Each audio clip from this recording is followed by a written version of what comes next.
الحمد لله وكفى والصلاة والسلام على من لا نبي بعده وعلى آله وأصحابه الذين أوفوا عهده وعلى من تبعهم بإحسان إلى يوم القيامة. أما بعد فأعوذ بالله من الشيطان الرجيم.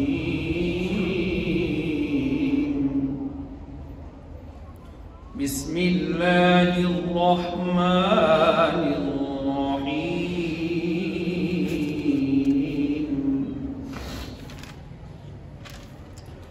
لقد من الله على المؤمنين إذ بعث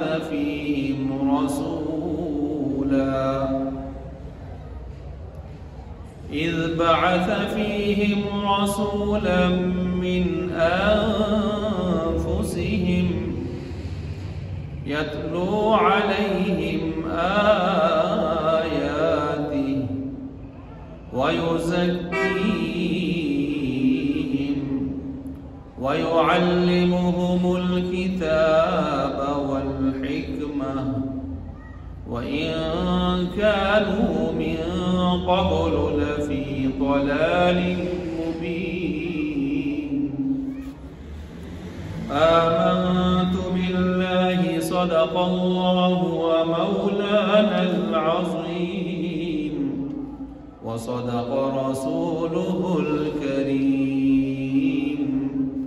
ونحن على ذلك لمن الشاهدين والشاكرين والحمد لله رب العالمين.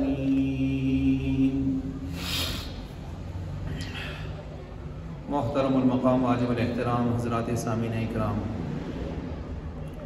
آج کی جمعہ کی اس نشست میں قرآن مجید فرقان حمید سے ایک آیت کریمہ تلاوت کی ہے. چونکہ پچھلے مہینہ ربیع الاول سے سیرت النبی الاعظم حضرت محمد مصطفیٰ صلی اللہ تعالی علیہ وسلم کے مبارک عنوان سے متعلق گفتگو کا سلسلہ شروع تھا، تو اسی مناسبت سے آج بھی اسی سیرت کے حوالے سے میں نے قرآن کریم کی ایک آیت آپ کے سامنے تلاوت کی ہے. اس آیت کے ذیل میں آپ حضرات کے سامنے 3 چیزیں بیان کرنی ہے. ایک تو اس آیت کی روشنی میں نبوی شعبہائے ثلاثہ کہ ہر نبی جو دنیا پر تشریف لائے انہوں نے 3 قسم کی محنتیں فرمائی، 3 قسم کے گویا میدانوں میں انہوں نے کام کیا. دوسرا، اس آیت کی تشریح کرتے ہوئے اس آیت کا مضمون چونکہ احادیث مبارکہ میں سے ایک حدیث مبارک جو احادیث کی دنیا میں حدیث جبریل کے نام سے اور ام السنہ کے نام سے روایت اور حدیث موجود ہے، اس روایت کو ساتھ ملا کے اس آیت کی تشریح بھی آپ کے سامنے رکھی جائے گی. تیسری جو چیز ہے وہ یہ ہے کہ اس آیت میں چونکہ نبوت محمدی کا بیان ہے، آپ علیہ السلام کی بعثت، آپ کی نبوت اور رسالت کا بیان ہے، اور اللہ تعالیٰ نے آپ کی بعثت اور آپ کو نبوت اور رسالت کا جو تاج پہنایا، تو مومنین پر، اس امت پر اللہ نے احسان جتلایا. تو نبوت محمدیہ اس کے اوپر دلائل بہت سارے ہیں، 10 دلائل آپ کے گوش گزار کرنے ہیں آج کی نشست میں.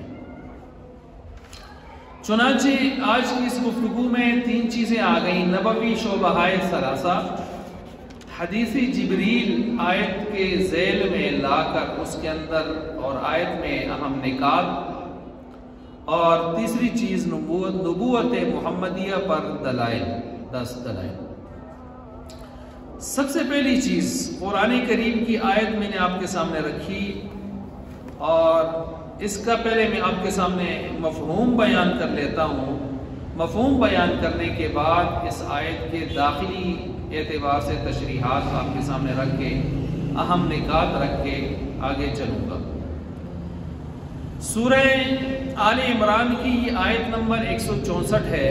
اس میں اللہ تبارک و تعالیٰ فرماتے ہیں لَقَدْ مَنَّ اللَّهُ عَلَى الْمُؤْمِنِينَ، البتہ تحقیق پکی بات ہے، بلا شک و شبہ اللہ تبارک و تعالیٰ نے احسان کیا، احسان فرمایا مومنین کے اوپر۔ کیا احسان فرمایا؟ اذ بعث فیہم رسولا، کہ ان میں ایک عظیم الشان رسول اللہ نے بھیجا۔ ابھی عظیم الشان رسول کہاں سے تشریف لائے؟ من انفسہم، انہی میں سے آئے، انہی انسانوں اور بشر میں سے آئے۔ یتلو علیہم آیاتہ، اذ بعث فیہم، انہی میں سے آئے، انہی کے معاشرہ میں سے آئے، رسولا من انفسہم، اور انہی کی جنس سے، انسانوں کی، بشر کی جنس سے آئے۔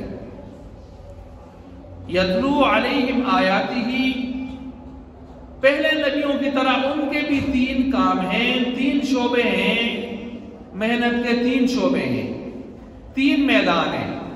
میدان نمبر 1 شعبہ ثلاثہ،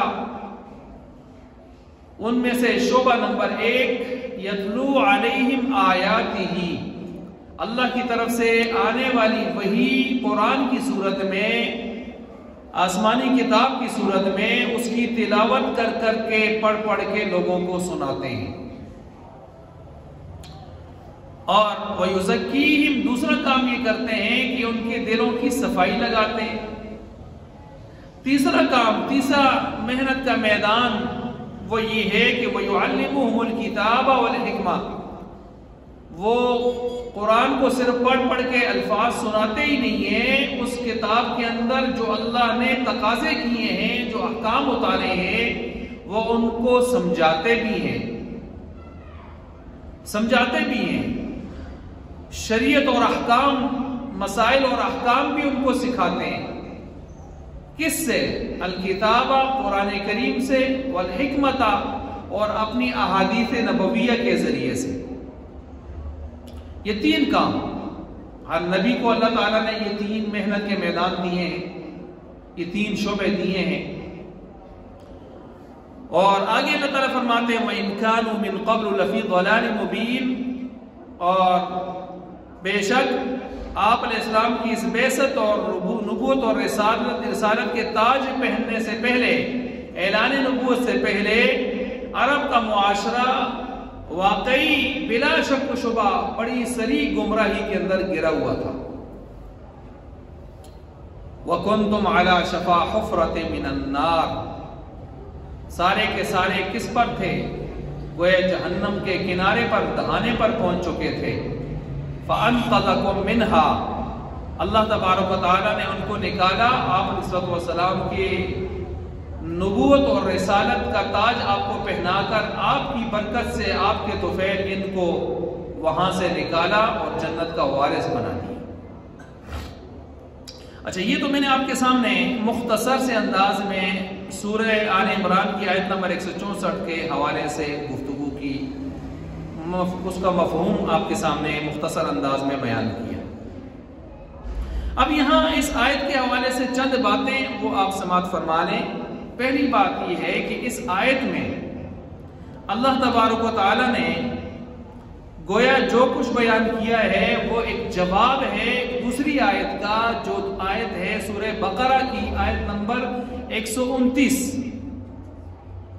یہ آیت نمبر 129 جو ہے یہ پہلے پارے میں ہے، اور پہلے پارے کے آخر میں ہے، سیکنڈ لاسٹ رکوع میں ہے، ربنا وبعث فیہم رسولا منہم، جس میں حضرت ابراہیم علیہ السلام نے جو دعائیں مانگی تھیں، اسماعیل علیہ السلام نے آمین کہی تھی، اور بیت اللہ کی تعمیر مکمل ہوئی تھی اس وقت، تو اس وقت ایک دعاؤں میں سے ایک دعا یہ تھی ربنا وابعث فیہم، اے اللہ بیت اللہ تو بن چکا، بیت اللہ کو آباد کرنے والا اب کوئی عظیم الشان رسول بھیج، جس عظیم الشان رسول کے 3 کام ہوں جس طرح کے پہلے نبیوں کے ہوتے رہے ہیں، یتلو علیہم آیاتک، تیری آیتوں کو پڑھ پڑھ سنائے، وَيُعَلِّمُهُمُ الْكِتَابَ وَالْحِكْمَةَ، اور ان کو سمجھائے کتاب بھی اور اپنی احادیث بھی، حکمت بھی، وَيُزَكِّيهِمْ، ان کا تزکیہ نفس بھی کرے، ان کے دلوں کو دنیا کی محبت سے، دنیا کی چیزوں کی محبت سے،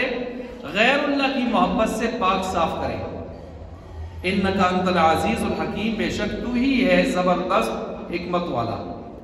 اب یہ سورہ بقرہ کی آیت نمبر 129 ہے، اس میں ابراہیم علیہ السلام نے بیت اللہ تعمیر کر کے 2 چیزیں مانگی ہیں۔ ایک تو پچھلی آیت میں، ایک تو اس میں اللہ تعالیٰ انہوں نے جو ہے کتاب کا ذکر کیا، وَيُعَلِّمُهُمُ الْكِتَابَ۔ یاد رکھیں ہدایت کے 3 بڑے اسباب ہیں، جن میں سے پہلا سبب یہ ہے کہ ہدایت کے لیے کوئی کورس، نصاب، کتاب، لٹریچر ہونا چاہیے۔ ہدایت کے لیے دوسرا سبب یہ ہے کہ اس کورس، نصاب کو سمجھانے والا کوئی استاذ ہونا چاہیے۔ ہدایت کا تیسرا سبب یہ ہے کہ اس سمجھانے کے لیے کوئی مرکز، کوئی جگہ، کوئی مدرسہ، کوئی مرکز، کوئی جگہ ہونی چاہیے۔ اب یہاں توجہ فرمائیں، یہ 3 اسباب سامنے رکھیں، اب اس دعا کو آپ ملاحظہ فرمائیں کہ ابراہیم علیہ السلام فرما رہے ہیں کہ اے اللہ بیت اللہ تو گویا بن چکا، مدرسہ بن چکا، مرکز بن چکا، سیکھنے سکھانے کی جگہ وجود میں آ چکی، اب اس میں 2 مزید سبب ہدایت کے آپ اور پیدا فرما دیجئے۔ کیا؟ وَبَعَثْ فِيهِمْ رَسُولًا، عظیم الشان استاذ بھیج دیجئے۔ کیا کریں گے استاذ؟ فرمایا وَيُعَلِّمُهُمُ الْكِتَابَ وَالْحِكْمَةَ، ساتھ نصاب دے کر بھیج دیجئے، کتاب، قرآن کریم، احادیث نبویہ۔ یہ دیکھیں ابراہیم علیہ السلام نے کتنی جامع دعا فرمائی ہے۔ اب اس دعا کو اللہ تعالیٰ نے گویا شرف قبولیت سے نوازا، اور یہ جو آیت میں نے خطبہ میں آپ کے سامنے سورہ آل عمران کی 164 کی گویا اس آیت کا جواب ہے جو سوال کیا تھا کس نے؟ ابراہیم علیہ السلام نے۔ اسی وجہ سے آپ علیہ السلام فرماتے ہیں میں حضرت ابراہیم علیہ السلام کی دعا کا ثمر ہوں، نتیجہ ہوں۔ انہوں نے جو دعا کی تھی وہ یہی دعا کی جو میں نے بیان کیا آپ کو۔ میں حضرت عیسیٰ علیہ السلام کی خواب کی تعبیر ہوں، ان کی بشارت جو انہوں نے بشارت دی تھی، وَمُبَشِّرًا بِرَسُولٍ يَأْتِي مِن بَعْدِ اسْمُهُ احمد، کہ میرے بعد ایک نبی عظیم الشان آئیں گے جن کا نام احمد ہوگا، میں اسی بشارت کا مصداق ہوں۔ اور میرے والدہ حضرت آمنہ نے جو خواب دیکھا تھا کہ ان کے بطن سے نور نکلا جس نے محلات کو روشن کر دیا تھا، تو فرمایا میں وہی نور محمدی ہوں۔ اچھا اب دیکھیں یہاں پر ابراہیم علیہ السلام کی اتنی جامع پرمغز دعا جس کا ذکر میں نے عرض کیا سورہ بقرہ کی آیت نمبر 129 میں ہوا، اس کا گویا جواب بن کر سورہ آل عمران کی آیت نمبر 164 اللہ نے بطور احسان جتلانے کے یہ آیت جو ہے وہ اللہ تعالیٰ نے بھیجی اور یہ آیت نازل فرمائی۔ اب اس آیت میں ایک بات تو یہ ہو گئی، دوسری بات اس میں یہ ہے کہ اس آیت میں جس طرح گزشتہ انبیاء کے 3 شعبے ان کی محنت کے ہوتے تھے، اس میں بھی 3 شعبے محنت کے، 3 میادین یا 3 میدان آپ علیہ السلام کی محنت کے اللہ تعالیٰ نے بیان فرمائے، جو ابھی میں نے مختصراً آپ کے سامنے رکھے ہیں۔ تیسری بات یہ ہے کہ اس آیت میں اللہ تبارک و تعالیٰ نے احسان جتلایا ہے۔ دیکھیں اللہ تعالیٰ نے 7 زمینیں بنائی، 7 آسمان بنائے، آبشاریں بنائی، پہاڑ بنائے، یہ لہلہاتے کھیت بنائے، چرند پرند درند، کھیتیاں باڑیاں، دنیا میں کتنا کچھ اللہ نے بنایا، لیکن اللہ نے کہیں احسان نہیں جتلایا، لیکن جب آپ علیہ السلام کی بعثت کی بات آئی تو اللہ تعالیٰ نے بھی قرآن کریم میں احسان جتلایا، لقد من اللہ، البتہ تحقیق اللہ نے تم پر مومنوں کے اوپر احسان فرمایا، احسان فرمایا، یہ احسان جتلایا۔ یہ احسان کیوں جتلایا؟ اس کی کیا وجہ ہے؟ تو اس کی وجہ یہی ہے کہ اگر آپ علیہ الصلوۃ والسلام کی صورت میں جو نعمت اس امت کو ملی ہے، اگر یہ نعمت نہ ہوتی تو ساری نعمتیں ادھوری رہ جاتی، ساری نعمتیں ادھوری رہ جاتی، وہ رحمت کے بجائے زحمت بن جاتی، دنیا ویران ہو جاتی، ہماری بھی تباہی و بربادی میں ہوتے۔ آج مسلمان نام کی کوئی چیز مسلمانی کی دنیا کے اندر نہ ہوتی۔ جس طرح کفار مادر پدر جانوروں کی طرح زندگی گزار رہے ہیں، تو اسی طرح تمام انسان آج اسی طرح کی مادر پدر آزاد قسم کی زندگی جانوروں والی گزار رہے ہوتے۔ تو گویا آپ علیہ السلام کی بعثت کی صورت میں جو نعمت ملی ہے وہ ساری نعمتوں کے لیے تکملہ اور تتمہ ہے، تکملہ اور تتمہ ہے، مہر ہے۔ اس نے آ کر ساری نعمتوں کو گویا جینین کر دیا اور ان ساری نعمتوں کو نعمتیں کہنے کا صحیح مصداق بنا دیا، صحیح مصداق۔ اب اس نقطے کی تشریح میں آگے چل کے کر رہا ہوں۔ اس میں نقطہ نمبر 4 یہ اس آیت میں کہ اس میں لقد من اللہ علی المؤمنین، اللہ تعالیٰ فرماتے ہیں مومنین پر اللہ نے احسان فرمایا۔ اس سے پتہ چلا کہ آپ علیہ الصلوۃ والسلام نے جن لوگوں کو دعوت دی، جنہوں نے آپ پر ایمان لایا اور جو صحابہ اور اصحاب کے لقب سے ملقب ہوئے اور مشہور ہوئے، وہ سارے کے سارے مومنین تھے۔ جو منافقین تھے ان کا سلسلہ ہی جدا ہو گیا۔ چنانچہ انہی مومنین کے سردار سیدنا ابو بکر رضی اللہ تعالیٰ عنہ، دوسرے سردار دوسرے بڑے سردار حضرت عمر فاروق اعظم رضی اللہ تعالیٰ عنہ، تیسرے حضرت عثمان بن عفان رضی اللہ تعالیٰ عنہ، چوتھے حضرت علی المرتضیٰ رضی اللہ تعالیٰ عنہ، اور پھر اپنے اپنے درجات اور اپنے اپنے فضائل و مناقب پانے والے۔ ان سب کو قرآن کریم یہاں پر مومنین کہہ رہا ہے۔ اس سے رد ہوا ان روافض کے اوپر، ان شیاطین کے اوپر کہ جنہوں نے آپ علیہ الصلوۃ والسلام کے صحابہ کے ایمان کو مشکوک گرداننا شروع کر دیا۔ اللہ فرما رہے ہیں لقد من اللہ علی المؤمنین، اللہ مومنوں پر احسان کر چکا، اللہ ان کے ایمان کی گواہی دے رہا ہے۔ میں اور آپ ظاہر کو دیکھ کر کسی کو مومن کہیں گے، کسی پر کوئی اور بات لگے گی، لیکن اللہ سے کوئی چیز ڈھکی چھپی نہیں ہے، اندر کیا ہے اللہ اندر کے واقف ہیں، اور اللہ اندر کے واقف ہو کر فرما رہے ہیں مومنین پر احسان کیا اللہ نے۔ اس وقت مومن کون تھے؟ میں اور آپ تھے؟ نہیں، اس وقت صحابہ تھے، تو صحابہ کو، سارے صحابہ کو اللہ نے مومنین کے لفظ کے ساتھ یاد کیا، اور اللہ صحابہ کو جگہ جگہ مومنین کے لفظ کے ساتھ لقد رضی اللہ عن المؤمنین اذ یبایعونک تحت الشجرہ، اللہ تعالیٰ فرماتے ہیں البتہ تحقیق راضی ہو گئے اللہ تعالیٰ مومنین سے جنہوں نے آپ علیہ السلام کے ہاتھ پر بیعت فرمائی۔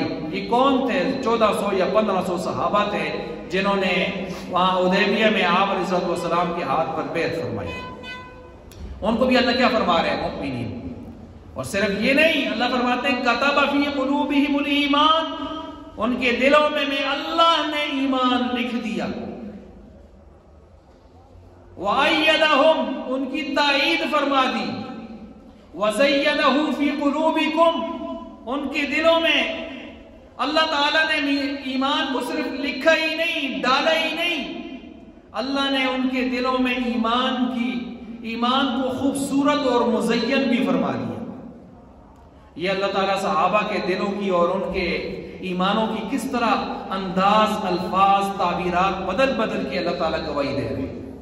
پھر جو بدبخت اٹھ کے ان کے ایمانوں پر شک کرے تو اس سے بڑا کائنات کا زندیق کافر دنیا میں کوئی نہیں ہو سکتا۔ اس لیے فرمایا کہ اس لفظ مومنین سے روافض پر ان پر رد ہو گئی۔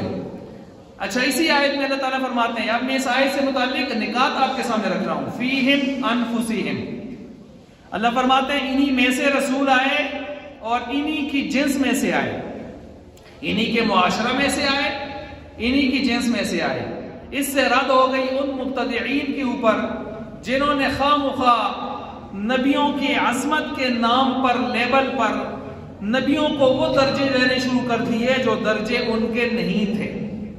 اب اس میں کوئی شک نہیں کہ اللہ کے بعد ساری کائنات میں سب سے بلند رتبہ رکھنے والی شخصیات وہ انبیاء اور رسول ہیں، اور پھر ان نبیوں میں سب سے بلند رتبہ اور مقام رکھنے والے محمد مصطفیٰ صلی اللہ علیہ وسلم ہیں۔ لیکن ان کا پھر بھی ایک مقام ہے، ایک حیثیت، ایک درجہ ہے، ایک حد ہے، اس حد سے آگے آپ نہیں جائیں گے، اسی کا نام تو شرک ہوتا ہے۔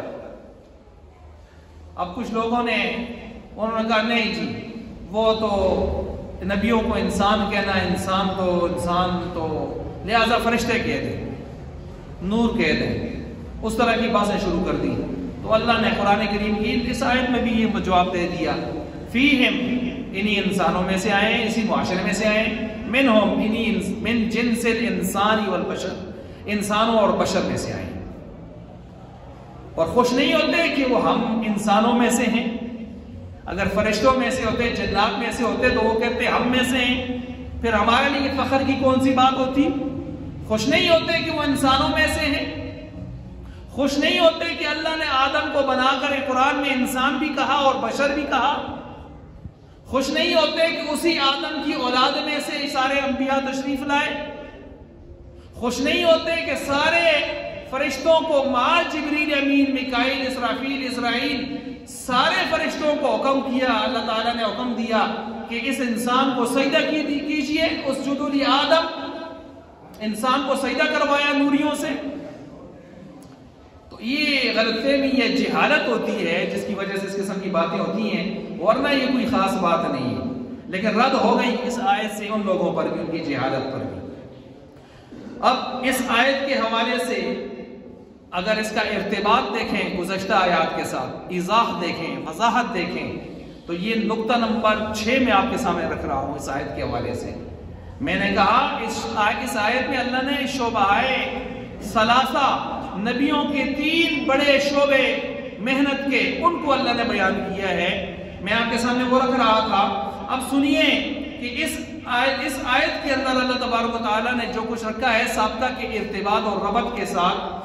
سابقہ آیات میں اللہ تعالیٰ نے اچھے اور برے لوگوں کا ذکر فرمایا، نمبر 1، اور پھر اللہ تعالیٰ نے اس آیت میں اچھے لوگوں پر احسان جتلانے کے لیے اس آیت کا مضمون اللہ نے یہ لایا کہ دیکھو اچھے بھی آتے ہیں، برے بھی آتے ہیں، آئے بھی گئے بھی، اچھے بھی آئے برے بھی آئے، اب میں اچھوں پر وہ احسان جتلا رہا ہوں کہ آج تک کائنات میں یہ احسان میں نے کسی پر نہیں کیا۔ وہ احسان کیا ہے، وہ نبوت محمدیہ کی صورت میں اللہ تعالیٰ نے فرما دیا، اور واقعی یہ احسان پہلی امتوں کو حاصل نہ ہوا۔ سارے نبیوں کے نبی، خاتم الانبیاء والمرسلین، امام الانبیاء والمرسلین، امام الانس والجن، امام الملائکہ، ساری کائنات کے سردار، سارے نبیوں کے قائد اعظم محمد عربی صلی اللہ علیہ وسلم، ان کی بعثت کے حوالے سے اللہ تعالیٰ نے احسان جتلایا اس آیت میں۔ اچھا جی، اب اس آیت میں اس کا ربط، یہ احسان اللہ نے کیوں جتلایا؟ بعض تفسیروں کو اگر ہم اٹھائیں، بعض تفسیروں کو، تو ان میں یہ بات بھی ملتی ہے کہ غزوہ بدر میں جو مال غنیمت آیا اس میں سے ایک چادر چوری ہو گئی۔ اب چادر چوری ہوئی تو تفتیش شروع ہو گئی، تو منافقین نے یکدم الزام لگا دیا معاذ اللہ آپ علیہ السلام پر۔ آپ علیہ السلام پر جب خیانت کا الزام لگایا کہ یہ خیانت وہاں ہوئی، اور خیانت کو آپ یوں سمجھیں کہ آج کے دور میں کرپشن کہتے ہیں، تو یہ فوراً جب انہوں نے الزام آپ علیہ السلام کے اوپر لگایا تو اللہ تعالیٰ نے اس وقت آپ علیہ السلام کو بھی بڑا غصہ، صدمہ ہوا، صحابہ کو بھی بڑا صدمہ، تو اللہ تعالیٰ نے یہ آیت اتاری، اس دیکھتے نہیں ہو کہ اللہ نے تم پر جتنے احسانات کیے ہیں آج تک احسان نہیں جتلایا؟ سب سے بڑا احسان آپ علیہ السلام کی بعثت کی صورت میں فرمایا ہے کہ میں احسان جتلایا میں نے، اور تم کس قسم کی گفتگو کر رہے ہو؟ شرم آنی چاہیے، حیا آنی چاہیے۔ دیکھ لیں یہ کرپشن، یہ چور، یہ الزام منافقین کی پرانی عادت ہے۔ ان کی پرانی عادت ہے منافقین کی۔ یہ دیکھ لیں ان سے حضور علیہ السلام بھی نہیں بچ سکے، آپ علیہ السلام جیسی شخصیت بھی نہیں بچ سکی، یہ الزام انہوں نے بھی وہاں سے لگایا۔ اور اسی طرح کے ایک بدبخت اور تھا جس نے آپ علیہ السلام نے جب مال غنیمت تقسیم کیا تو کھڑے ہو کے کہتے ہیں ما عدلت یا رسول اللہ، آپ نے انصاف نہیں کیا یا رسول اللہ۔ آپ علیہ السلام نے فرمایا اگر میں انصاف نہیں کروں گا تو دنیا میں انصاف پھر اور کون کرے گا؟ اور ایک صحابی اٹھے کہ ماروں اسے، تو آپ نے فرمایا چھوڑو، اس کی نسل سے ایسے بدبخت آئیں گے، قرآن تو بڑا کس کے پڑھیں گے لیکن یہاں سے نیچے نہیں اترے گا، ایمان ایسا نکل جائے گا جیسا تیر بڑی تیزی سے جا کے کسی کو لگتا ہے اور آر پار ہو جاتا ہے، ایمان سے ایسے نکل جائے گا۔ اسی کی نسل سے آگے جا کے خوارج نکلے، یہ بدبخت انسان۔ تو گویا یکدم الزامات اس قسم کی باتیں کرنا، یہ اس وقت منافقین کی عادت تھی، اور یہ سلسلہ اس کے بعد بھی منافقین نے یا ان کی نسل سے جو لوگ ہیں یہ سلسلہ چھوڑا نہیں ہے۔ کہیں نہ کہیں ہمیں اس کی مثالیں نظر آتی ہیں، فلاں پر الزام، فلاں کرپ، فلاں چور، اس قسم کی باتیں کرتے ہیں۔ تو بہرحال یہ باتیں اس وقت منافقین نے کی، اللہ تعالیٰ نے اس آیت کے ذریعے سے ان کی صفائی لگا دی۔ نمبر 2۔ نمبر 3، آپ علیہ السلام کا وجود مسعود، آپ کا وجود مبارک تمام نعمتوں کے لیے تکملہ اور تتمہ ہے۔ کس طرح؟ آپ دیکھیں، میں ایک واقعہ مختصراً آپ کے سامنے رکھتا ہوں، آپ اس سے بات کو سمجھ جائیں گے۔ حضرت جعفر بن ابی طالب رضی اللہ تعالیٰ عنہ، انہوں نے نجاشی کے دربار میں تھے، اور نجاشی کے دربار میں انہوں نے کھڑے ہو کے جو وہاں تقریریں کی ہیں، 2 تقریریں ان کی مشہور ہیں، ان میں سے ایک آپ کے سامنے رکھ رہا ہوں۔ ان کو جب کھڑا کیا گیا، ان سے پوچھا گیا بتاؤ تمہیں وہاں سے ستا رہے تھے، پریشان کر رہے تھے، تم وہاں سے ہجرت کر کے میرے پاس حبشہ میں یہاں تشریف لائے ہو، وہ کون نبی ہیں جن پر تم ایمان لائے ہو؟ وہ کون شخصیت ہیں؟ تمہارا مذہب کیا ہے؟ مجھے تو کوئی معلوم نہیں، مجھے بتاؤ۔ اور یہ اصحم نجاشی، حبشہ کا بادشاہ، یہ آسمانی کتابوں کا علم رکھنے والا، شناسا، منصف مزاج، خدا ترس، انتہائی اپنی جگہ پر ایک اچھی صفات والا شخص تھا۔ اس نے پوچھا بتاؤ ذرا تعارف کرواؤ اپنا۔ تو حضرت جعفر بن ابی طالب نے جو کھڑے ہو کے تعارف کروایا، انہوں نے کہا نجاشی سے ہم لوگ جہالت میں تھے، ہم لوگ بت پرستی میں ڈوبے ہوئے تھے، 360 خدا بیت اللہ میں ہدایت کے مرکز میں رکھ دیے تھے، علیحدہ حاجتوں کے لیے ہم نے خدا بنائے ہوئے تھے، اور گھروں میں بت، دائیں بائیں بت، بیت اللہ میں بت، اور کھانے پینے میں کسی چیز کی کوئی تمیز نہیں تھی، مردار کھا جاتے تھے، چمڑے کھا جاتے تھے، کتے کھا جاتے تھے، مردار قسم کی چیزیں کھا جاتے تھے، کوئی تمیز نہیں تھی۔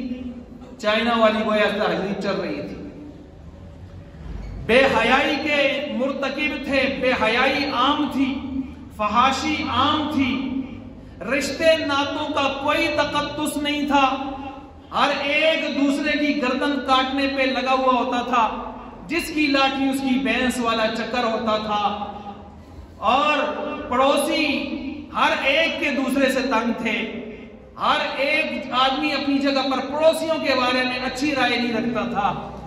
ایسی ہماری معاشرتی فضا چل رہی تھی، کمزور اس کا کوئی پرسان حال نہیں تھا کہ معاشرے کے اندر ہر قوی اٹھتا تھا اور کمزور کو دبا لیتا تھا، تباہ کر لیتا تھا۔ پھر یہ ساری باتیں بیان کرتے کرتے کہنے لگے دیکھیں اب ان کے پاس بھی دنیا کی نعمتیں تھیں، شاعر تھے، لکھنا پڑھنا بھی 70 آدمی ایک روایت میں اور 17-18 آدمی جانتے تھے، تجارت بھی خوب کیا کرتے تھے، شام یمن جاتے تھے، بڑی تجارتیں بڑے نفع بھی لاتے تھے، کھانا پینا ساری چیزیں، ساتھ یہ کام بھی خباستیں بھی چلتی تھیں۔ کیا وجہ ہے کہ دنیا کی یہ نعمتیں ہوتے ہوئے بھی ان کی زندگیاں ویران تھیں، تباہی تھی، بائی بائی کا گلا کاٹ رہا تھا، سوتیلی ماں بیٹے کے جو ہے اس کے میراث میں اس کو مل جایا کرتی تھی، بچیوں کو زندہ درگور کر لیا کرتے تھے. یہ سارے کام ان کے ہوتے تھے. دنیا کی نعمتیں تھیں لیکن تباہی تھی. کیا وجہ تھی؟ آمنہ کے لال عبداللہ کے در یتیم حضرت محمد مصطفیٰ صلی اللہ علیہ وسلم کے بعثت کی صورت میں ابھی نعمت نہیں آئی تھی. ابھی نعمت نہیں آئی تھی. جب یہ نعمت آ گئی تو پھر ان کی یکدم حالت ہی بدل گئی. وہ جو گلے کاٹنے والے تھے پھر ایک دوسرے کے لیے اپنی جانیں پیش کرنے لگ گئے. اذلۃ علی المؤمنین اعزۃ علی الکافرین اشداء علی الکفار رحماء بینہم. اور خود بھوکا رہ کر یؤثرون علی انفسہم ولو کان بہم خصاصہ، خود بھوکے رہ جاتے تھے اپنے بھائیوں کو کھلاتے تھے. خود بھوکے رہ جاتے تھے اپنے بچوں کو بھوکا رکھ لیتے تھے، آنے والے مہمان کو کھلاتے تھے. یہ ساری صفتیں ان کے اندر کیسے پیدا ہو گئی کہ آپ علیہ الصلوۃ والسلام کی بعثت کی صورت میں جو نعمت ملی اس نعمت سے سارا نقشہ بدل گیا. یہ ہے تکملہ اور تتمہ آپ کی بعثت کی صورت میں نعمتوں کے لیے. اب آگے کیا ہے؟ وہ فرماتے ہیں انہوں نے پھر پوچھا نجاشی نے وہ کیا دعوت دے رہے ہیں آپ کو؟ ان کی دعوت کے کچھ بول سناؤ، تمہارے حالات میں نے سن لیے. حضرت جعفر کہنے لگے، وہ کہتے ہیں عبادت صرف اللہ کی کرو، کسی بت کو کھڑے پڑے کو مت جھکو. اچھا ٹھیک کہتے ہیں وہ کہتے ہیں اپنے آباء و اجداد کے تراشے ہوئے بتوں کو چھوڑ دو. اچھا پھر اس کے بعد وہ کیا کہتے ہیں؟ کہا وہ کہتے ہیں سچ بولو جھوٹ نہ بولو.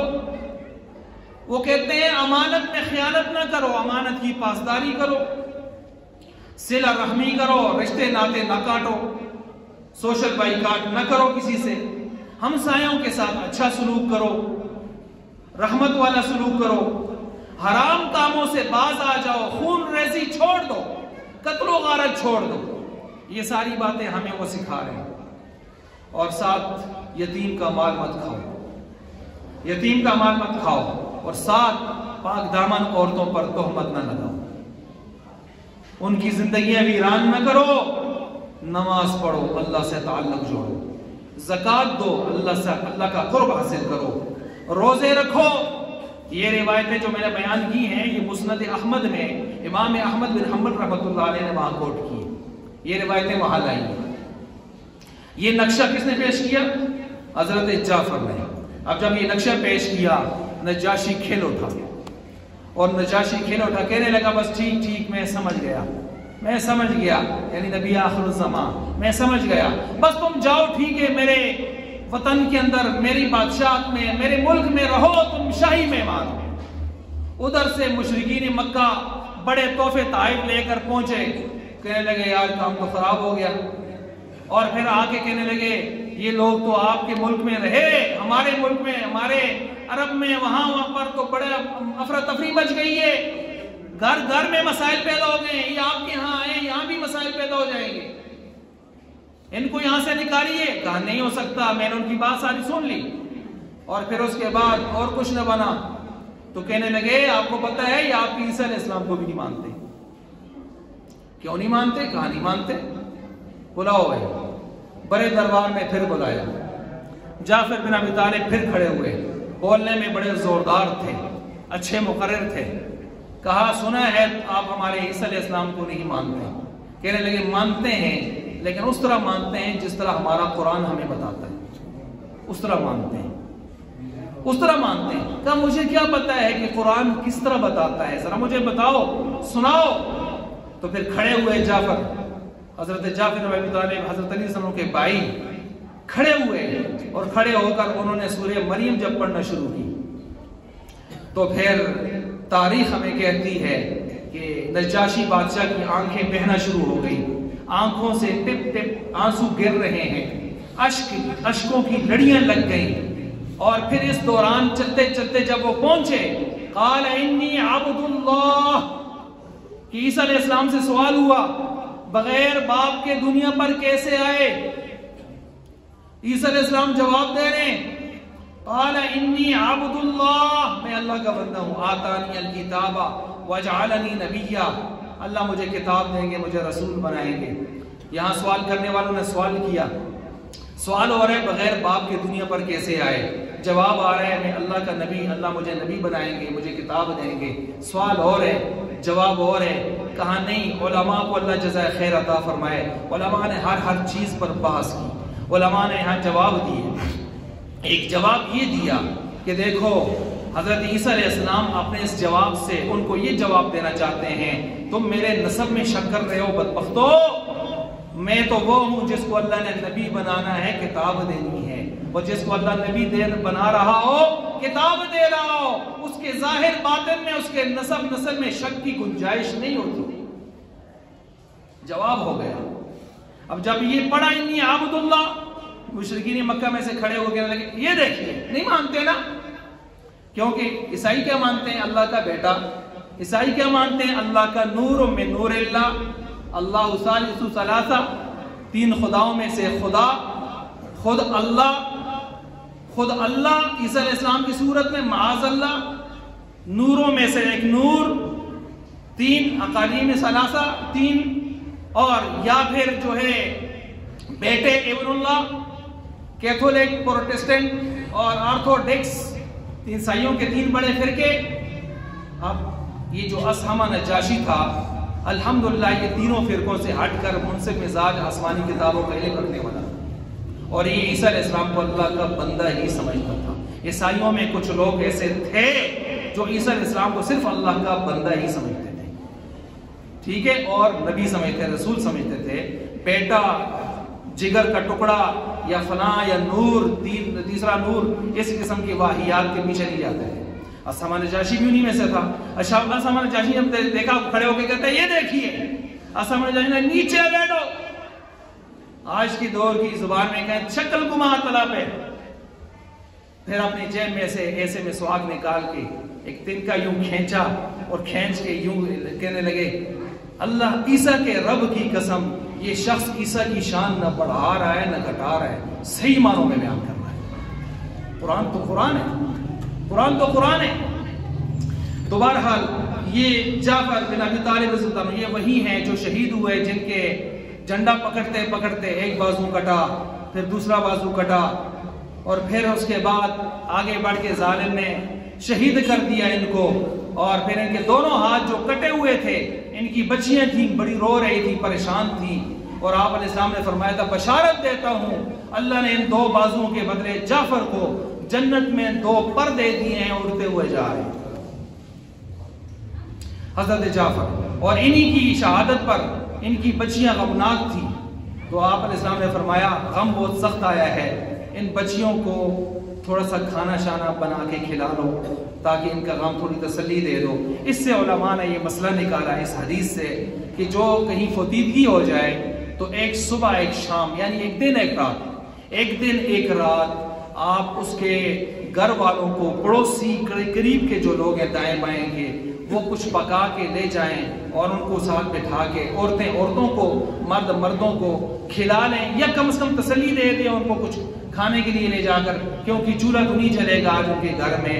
ایک دن ایک رات کی بات ہو رہی ہے، ایک دن ایک رات کی۔ یہ جو تین دن اور پورے جمراتے اور چلیسوے اور سلانے فلانے والے کھاتے ہیں، یہ سارے ہم نے اپنی طرف سے نکالے ہیں، اس کا شریعت سے کوئی ثبوت نہیں۔ ایک دن ایک رات ہے۔ میں اس لیے کہہ رہا ہوں کہ ایک مجلس علماء کی لگی تھی، ادھر 3 دن 3 راتوں کی باتیں علماء کر رہے تھے، میں حیران ہو گیا، میں نے کہا اللہ کے بندو 3 دن 3 رات نہیں ہے، ایک دن ایک رات ہے۔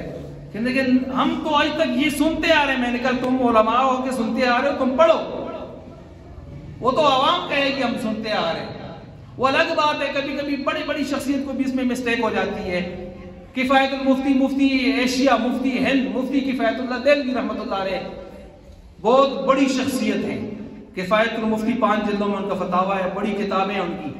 انہوں نے بھی اپنے فتاویٰ میں 3 دن لکھ دیا، تو نیچے تخریج کرنے والوں نے لکھا ہے مفتی صاحب سے یہاں 100 ہو گیا، 100 ہو گیا، 3 دن نہیں ہے، ایک دن ہے، نیچے حاشیے میں اس کی تصحیح ہوئی۔ ہو جاتا ہے، خیر کوئی مسئلہ نہیں ہے، لیکن اصلاح کر لینی چاہیے انسان کو۔ اچھا، اس کے ساتھ ساتھ یہ میں نے بیان کیا، اس آیت کے حوالے سے بہت سارے نکات آپ کے سامنے رکھے۔ سابقہ آیتوں میں اللہ تعالیٰ نے جہاد کا ذکر بھی کیا، اس آیت میں اللہ تعالیٰ نے جہاد کے حوالے سے بھی گفتگو کہ آپ علیہ السلام کو اللہ تعالیٰ نے نبی بنا کر بھیجا، چنانچہ جب جہاد کی بات آئے تو اللہ کا بہت بڑا احسان ہے ان کی ماتحتی میں آپ جہاد بھی کرو۔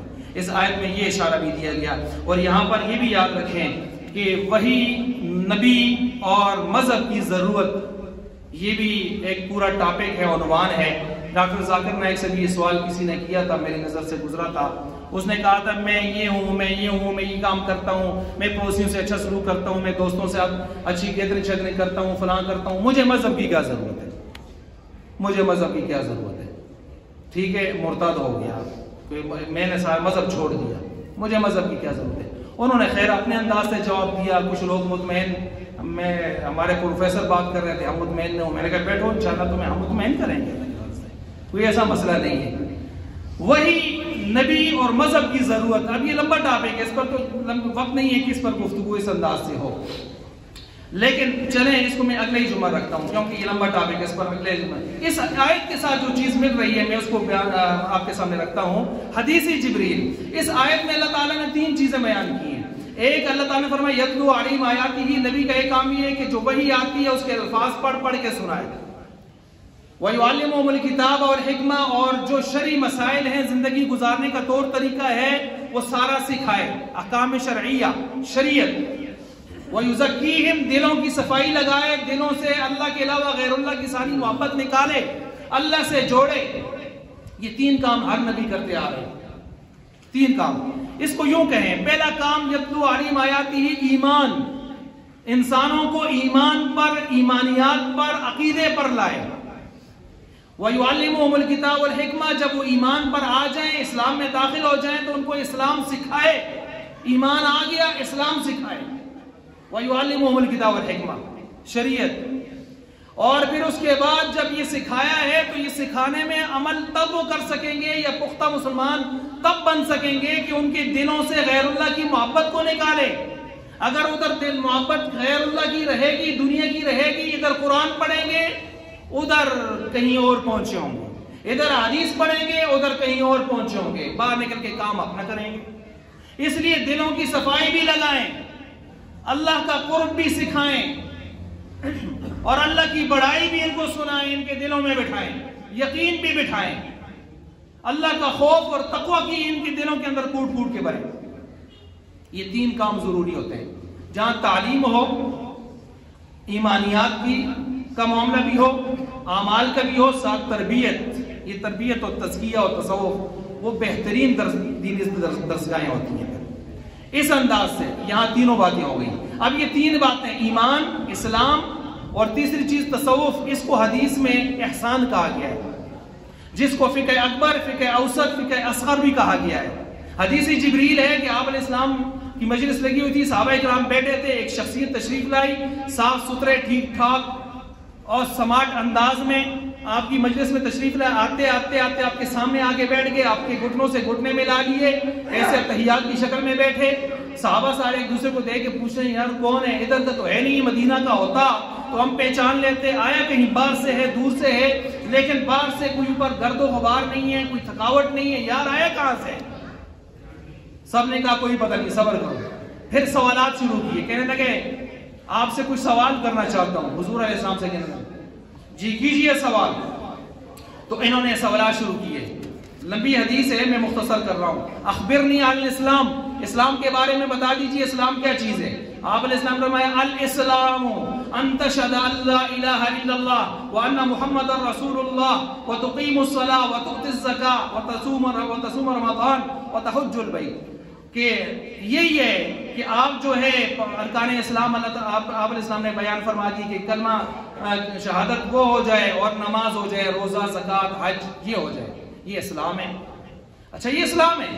تو کہنے لگے صدقت یا رسول اللہ، آپ نے سچ فرمایا۔ صحابہ کہتے ہیں یار جواب، سوال بھی بڑا زبردست کیا ہے، جواب ملا ہے، آگے سے کہتے کیا ہے؟ صدقت یا رسول اللہ، وہ پہلے سے معلوم ہے کون یار؟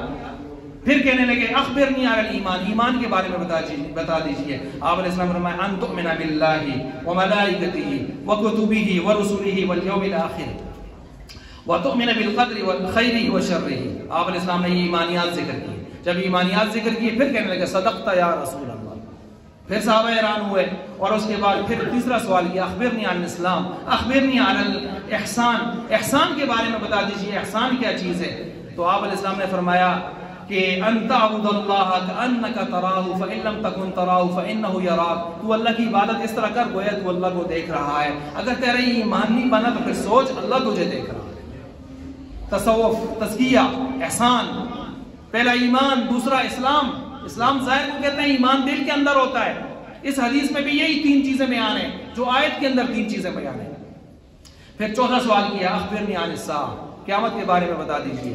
آپ علیہ السلام نے فرمایا سوال کرنے والا جواب دینے والا برابر ہے اس معاملے میں، وہ اللہ ہی جانتا ہے، نشانیاں بتا دیتا ہوں، نافرمان اولاد آئے گی، نافرمان اولاد آئے گی، اور دنیا پر کم تر زندگی گزارنے والے، ننگے پاؤں، ننگے بدن، اس قسم کے لوگ، پیسہ اتنا وافر آ جائے گا ان کے پاس کہ ان کی گردنیں ایسی ہو جائیں گی، اور پھر یہ بڑی بڑی عمارتیں بنا کے یتطاولون فی البنیان ای یتفاخرون فی البنیان، یہ جو تعمیرات میں ایک دوسرے پر فخر کریں گے، ساڈا پلازا، میرا پلازا، پھر اس قسم کے فخر و تفاخر شروع ہو جائیں گے۔